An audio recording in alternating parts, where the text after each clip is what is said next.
Всем привет, меня зовут Элина, и сегодня я буду вашей дежурной по городу. В то время как социальная дистанция сокращается, социальные танцы вновь становятся популярными. Поклонники латиноамериканских танцев снова могут собираться вместе. Давайте узнаем, что такое бачата по-душанбински.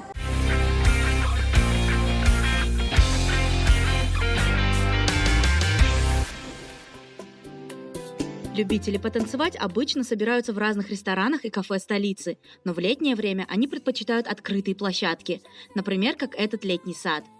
Суть обучения любому искусству в том, чтобы делиться своими достижениями с другими.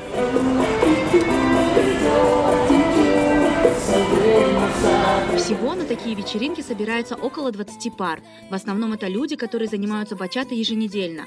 Но есть и новички, которым с охотой помогают преподаватели и уже бывалые танцоры. Раз, два, три, стоп.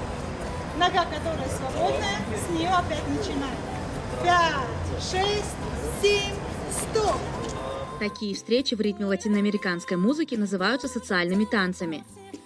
Многие думают, что бачата сеншуал, очень выразительное и страстное направление этого танца, единственное. Но сами танцующие утверждают, что у бачаты есть и другие стили, которые запросто могут танцевать супружеские пары, друзья и даже просто коллеги.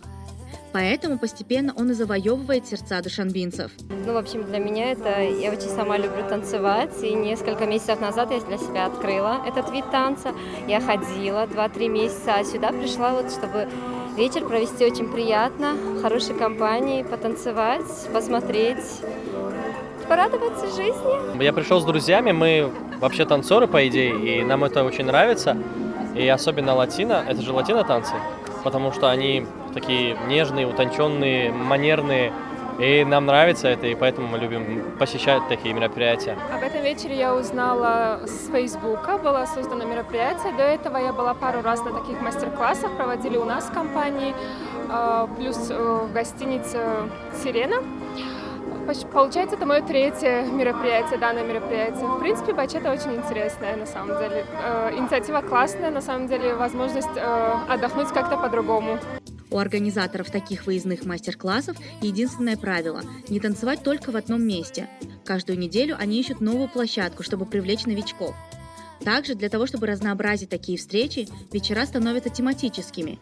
В Душанбе много мест, где можно провести свой вечер красиво и интересно. Однако не забывайте соблюдать все рекомендации ВОЗ, потому что пандемия еще не закончилась.